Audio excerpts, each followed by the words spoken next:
Hello, all my beautiful people. Welcome back to another video. And I am Quenisha, your host, and this is Be a Better Baddie.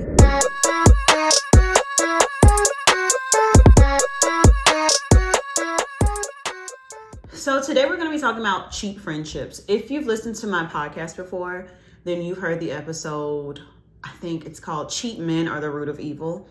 And everyone absolutely loved that episode. When I look at my statistics from 2022, that was the most popular, most shared, most downloaded episode of all of them.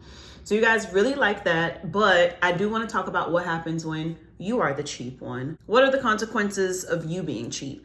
And I'm not just talking about in terms of money. I'm talking about in terms of everything, right? Your time, your energy, your relationships, your perspective. What happens when you are the cheap one? Let's talk about that. So I want to give a quick vocab recap before we actually jump into it. So frugal, well, cheap, right? Let's start with cheap. So the informal definition of cheap, I think what I think of when I hear cheap is being stingy. That is the one we'll be working with. The formal definition of cheap, of course, is something being low price, a good deal, etc. But when I use cheap and I mean it in a negative way, that's what I mean, stingy. So let's define frugal. And I think this is the way you should be with your friendships, okay? So according to dictionary.com, frugal means an economical in use or expenditure, prudently saving or sparing, not wasteful, and in a sentence, what your office needs is a frugal manager who can save you money without resorting to painful cutbacks. So frugal just means that you're spending just the right amount of money, right? But you don't blow it. You are allocating it where it needs to be. You're going to have funds. You're going to disperse them wisely. And think about in a relationship, right? So you want to use your time wisely in a relationship. You don't want to constantly invest in someone and give to someone and they don't give anything back to you. So I believe being frugal is you giving a healthy amount of yourself, receiving a healthy amount back from that person, having time for yourself, because again, I am the queen of save time for yourself. Be selfish. Being frugal means just that. So in terms of you being cheap, what does that mean? So remember, cheap means stingy. Generally speaking, emotions aren't this physical entity like money or food that you can be stingy with, right? You can't give someone too little of it because it's not exactly a tangible thing. But you could be stingy in the sense where you don't easily express yourself or share your feelings with that other person, right? So this could be for a number of reasons that I've thought about, right? So it could be about a fear of vulnerability. You're afraid to show your true self to this person and you're afraid to truly communicate with them. And it could be just that everyone is different, right? So not everyone is this open, free, loving, giving, and that is a-okay. Some people don't express their emotions well, but I think that there's a difference between you being unable to share your emotions, being that you actually don't know how to, versus you being stingy with your emotions. But you, my friend, are a baddie, and we will not run around being cheap and stingy with our emotions, which then have a negative strain on our relationships. Because in the end, it's gonna come bite you in the butt, and it's not fun. I've had friendships and relationships where I felt like someone was stingy or being cheap with their friendship, and it wasn't good, right? Those relationships didn't progress. They aren't truly fruitful. I do have a successful experience though with one friendship turning from a cheap friendship to, I guess, an expensive friendship. Now at this point, you're probably thinking, what is a cheap friend? Am I the cheap friend? How can friends be cheap? Don't worry, I have some ways for you. So one is not supportive or being competitive. So these are the friends that they feel like it kind of hurts to support you in a sense. They won't congratulate you. They won't check up on you. They won't be there for you, right? And it could be because they feel like there's not enough support to go around. If they support you, then who's going to support them? They're really thinking about how is it going to be reciprocated. I would say cheap friends are very strategic in a sense, right? I'm not going to move unless you move. But that's not the way relationships work all the time, right? 2, very nosy. Note, I did not say concerned. I said nosy. They literally just want to know, what are you doing? How did you do that? And it could be one, because they want to do it, or they want to duplicate it. They want to replicate it, or they may want to judge you. You never know. You never know. And then 3, I think this is the biggest one. They're not open and they're not vulnerable with you, right? You've never seen this person as their true, authentic self. This person could hide their emotions, stifle their emotions when they're around you, because they don't want you to see the true them. They may think, what are they going to think when they see this real version of me? Or how will that affect this? Or just anything, right? So if you haven't seen this person at their most raw form, in a sense, this could be a cheap friendship. And I do want to reiterate, this is not with strangers, right? Because we're not open with strangers. We have no business being vulnerable with strangers. These are with people they consider friends. So if you have someone and you consider them as a friend and they have not opened up to you in any kind of way, they are not supportive of you, they constantly ask you questions with no concern, this may be a cheap friendship. You may not be getting what you need out of this friendship. Now, I kind of touched on this, like what I believe the root of a cheap friend is. Like, why do people become cheap, or why are people cheap? But I think cheap is just another word of saying this person has a scarcity mindset. This person's afraid that there's not enough love and support to go around. This person's afraid that the version of themselves is not good enough for the world to accept. This person feels like they won't be compensated or reimbursed for the energy they've put into the relationship. They're afraid that it won't come back to them because for some reason, think about it, people with a scarcity mindset, they don't believe that things are going to come back to them. They don't believe that there's enough energy to put out because they need to conserve that energy for themselves. They don't believe the world will give them anything. They don't believe in doing things if they don't think it's a fair trade. An eye for an eye. I mean, like, not that serious, but like, they believe in equality, right? An eye for an eye. If I give you this, you're only getting this. If you do this, I'm only going to do this, which it becomes that type of tit for tat friendship, which is very annoying. I cannot stand it. I can't stand a tit for tat relationship. I hate it. Okay. So think about that. That's a cheap friendship when it's just like, I picked you up, it's your turn to pick me up. Now, unless you've been picking me up 20 times in a row and I've never offered it, or even if you don't get anything else in exchange for this friendship, then yeah, we have a concern. But just think about all those things. Overall, I have this theory that like people who I deem as cheap people, again, not just in terms of money, but people who are cheap people, they don't really have enriching relationships, not with themselves. I believe that, not even with themselves. Of course, not with their friends, their family. I think that it's hard for them to actually phantom giving themselves in a relationship, giving a part of them. So I'm going to talk about why vulnerability is so important in friendships in a second, but that is all the root of it. So with that, I do want you to start thinking about your relationships and the role you play. Are you the cheap party? Do you have a cheap relationship? Do you know someone that is cheap, etc.? So think about those relationships that you feel like are pretty stagnant, haven't really progressed over. You feel like there's some type of blockage there. That's probably a cheap friendship that you have. If you are enjoying this video so far, please be sure to like and subscribe to my channel and comment below letting me know if you've had a cheap friendship before. I'm interested in hearing more about your story. Now that we've covered cheap friendships, let's add the next layer to the cake, right? We're stacking the cake. So why do you need to be vulnerable to have a thriving friendship? What is vulnerability? What will it do? What's the purpose, right? We all talk about this. I used to be so closed off with people. I would not express any emotions. Literally, I would not cry. Like I was like, I can't cry in front of people. Like this is embarrassing. I wouldn't talk about my emotions if I was uncomfortable with emotions, right? I'm still kind of uncomfortable around emotion. I'm like, what do I do? Because everyone experiences emotion differently. If someone's sad, they may not really want you to comfort them. They just want to be sad.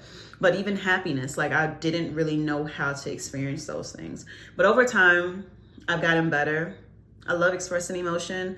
It's healthy. It's healthy. And I found that actually, this is random. Count on me to have a random point. But when I hold my emotion in, especially a negative emotion, and I've talked about this before on another podcast. By the way, if you have not listened to my past podcast episodes, feel free to go binge. You can find them on all platforms, any listening platform, it's all there. But when you hold in negative emotions and feelings, it is so bad for you. For me, it shows up in a cold sore. I start to develop cold sores when I have something negative inside of me that I need to say to somebody and I haven't said it. Very weird. I don't know why, but that is what happens to me. What does being vulnerable actually mean? Everyone has this word, be vulnerable, if you want to be vulnerable. What does it actually mean? It means that you are willing to share your thoughts, your emotions, your feelings, and your experiences with your friends. The true feelings, right? Not surface level. In a sense, it's kind of like you're surrendering yourself. I imagine it as you shedding all of your clothes in front of somebody and being like, this is me, like, this is it, like, this is all, you know? Because at that point, like, you've literally shown your true form to someone, and whether or not they take it, you don't know, but you've taken that risk and you're willing to accept the consequences of said action. Overall, it's like us relinquishing a sense of power and control. Now, what is vulnerability not? What are some non-examples? Obviously, it's not you being overly guarded, protective, dishonest, or critical. But it is especially not you oversharing in the hopes that someone else shares information with you. It especially is not you being dishonest or skewing this version of yourself to fit what you think somebody else may like to just, I guess, make the relationship easier. It's definitely not that. So we should not be doing that, right? Fake vulnerability is one of my least favorite things in this world. I hate it. When you're open to being vulnerable with your friends, you open the door and you give them a chance to be there for you, to understand you, to offer support, and to guide you. On top of that, when you open up, your friends are more likely to do the same. So, I mean, there could be a chance you open up and your friend just looks at you and say, cool story, bro. That could happen, but I'm gonna tell you right now, that's not your friend. So when you do open up, people feel more comfortable opening up. So I'm an educator, and when I'm in a room full of kids that I don't know, I will immediately just start sharing things about myself. And it's not me oversharing, expecting them to share with me. It's me oversharing to make them more comfortable with me. Who is this random woman I know? Why should I trust what she's saying? When you share bits and pieces of who you are with the people around you, they become more comfortable. Now, with you sharing, your friends opening up with you in response, that's going to create a deeper sense of trust and intimacy in your relationship. And that's a good relationship. I love a good relationship where we can just be our true, authentic selves with each other. That's beautiful. That's good. I love that. I do want to add this. Opening up is not just for the sake of a friendship, right? Being vulnerable actually helps you as well as a human being. It's going to help you become more self-aware. It's going to help you learn how to identify these feelings, thoughts, even develop identity so that you're more comfortable with yourself. When you're able to share your weaknesses and insecurities with people, it's going to help you then identify them. And it's like, I've vocalized that. It must be something real. And then you can work on it. So being vulnerable is not only being honest with the people around you, but also being honest with yourself. Let's not take that for granted as well. We've talked about what a cheap friend is, how a cheap friendship is. We've talked about how this cheap friendship manifests, like what are the signs of it exactly. And then vulnerability being the key to it all. So with this second part, all I'm saying is being vulnerable is the best way for you to cure your cheap friendship. You can transform your friendships. I have transformed one of my friendships, and I don't think it wasn't just me, right? It was the work of both of us. And I've never stated to this person that I think that it was a cheap friendship because it took me a while to process it and I guess think about it. And I was like, I guess I'm not really getting a lot from this friendship. I don't know what happened. Something happened overnight, and I can say that it's been a full 180 and we've transformed, and this person now is opening up to me. Like, this person's talking more about day-to-day things. Like, their true feelings, their true intent about things. And that's good, because it really sucks being friends with someone and you don't really know who they are, if that makes sense, you know?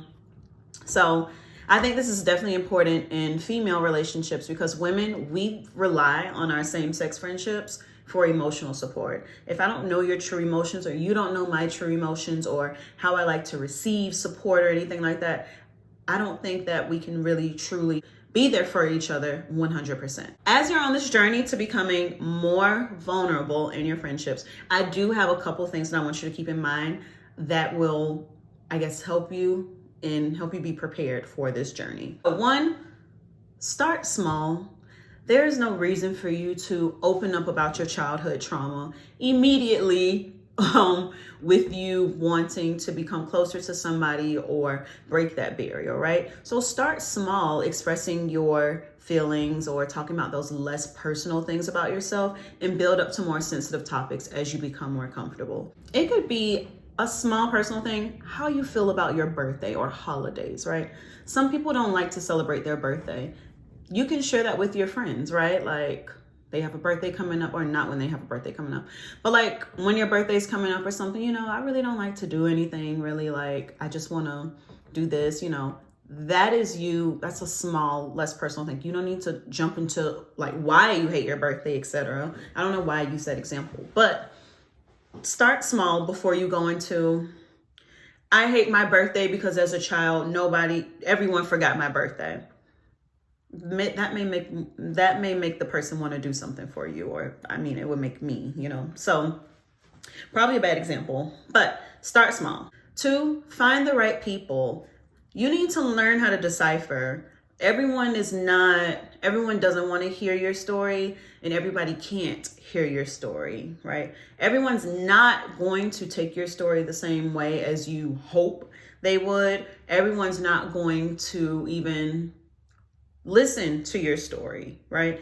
Choose the right people to be vulnerable with. And I know this is so hard, because I consider myself a good judge of character, but I think there are so many people good at faking who they are or putting on a disguise or a mask that it is hard. So if you do happen to open up to the wrong person, it's not your fault, because people are so good at pretending. If you've listened to the podcast, Something Was Wrong, oh my Jesus. Choose people who you trust and who are non-judgmental, so that when you do open up, it's not a hard blow. It's not, dang, maybe I should have kept that to myself. I think this one's super important as well. Communicate clearly.